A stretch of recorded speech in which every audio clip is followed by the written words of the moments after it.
Well, my name's Charles W. Herbster. What an honor to be here, and I want you to all applaud because we live in the greatest country on the face of the earth, the United States of America. We need to give a big applause for that. And I have to bring you greetings from the 45th President of the United States, Donald J. Trump. Every day he looks more right, all of the time, particularly yesterday after what took place with our President speaking for about an hour and 10 minutes and 15 minutes.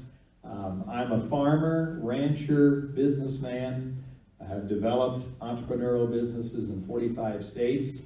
And I think probably everyone up here at this table, first of all, they deserve a hand, because anybody today that will run for political office deserves a big round of applause. All of us up here and all of you out there, if you're running for an office, stand up. Will you do that? I want to recognize all of our individuals running for office in the state of Nebraska. Don't be bashful. Okay, let's give them all a big round of applause.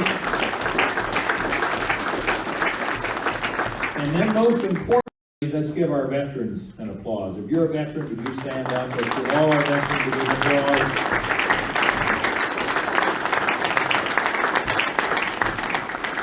I'm excited about a lot of the things that were mentioned, but I would tell you that the most exciting thing for me to become the next governor of the state of Nebraska is we have to do everything possible to market and brand our state. It's not going to happen from within. We've got to attract those people from other states. If you read the Wall Street Journal this morning, Governor Kim Reynolds, who I know very, very well, made a bold statement on tax moves in the state of Iowa to make her state more competitive. She made some bold moves. We're seeing the same thing from my good friend Governor Noem in South Dakota, and I can't wait till Nebraska can make some of those same moves. We've got to increase the number of people coming into this state. We have an incredible, incredible culture. Along with that, every governor in the United States of America has got to fight against Washington government overreach, and we've got to close the border on the southern part of our country.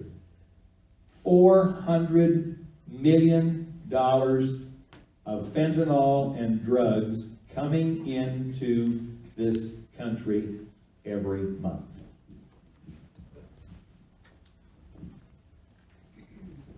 All right, I guess I'm up next. I'm not going to go over a long resume. If anyone wants to find any details about me, go ahead and look at michaelconnely.org. Originally from Custer County, Broken Bow, later moved farther east. Now the reason I am running, I decided to run for this governor seat in the year 2016. I was over in Japan working as an educational director for some private schools over in Japan. And I am former military intelligence, as I found out that also Donna over here is former military intelligence. And there's a lot of things going on with China, some things that most people aren't aware of, and we're not prepared. We're not at all prepared. And remember, anytime you walk into a store and you buy anything that's made in China, there's a strong possibility that was made by Chinese slave labor, and the money that you're spending on it helps augment their military system, because they're preparing for war at a breakneck speed. Now, when I came back over here into Nebraska from Japan, originally my intention was to make Nebraska a standalone state so we could weather the storm, because when I came back here in 2016 and looked at everything, it was like the whole state was tilted and sliding into a giant outhouse on the eastern end of the state. And it's like, what the heck happened while I was away? And originally, I wanted to work on making Nebraska a more safe and secure place. But he's laughing because I already got a yellow card. And I have the expression on my face. I never did have any military bearing. They said, we can see every emotion on your face all the time. I would be a horrendously poor liar. I just can't do it. But when I came back here, I had a whole ton of problems that got dumped on me. People said, listen, we've got all these bizarre things happening in education. We've got critical race theory. We've got these medical mandates. My team is the one that made up all the initiatives that are out in the field now. If anyone would like to volunteer, Brenda Fortner over here is the initiative manager for Lincoln County, and she will help set you up.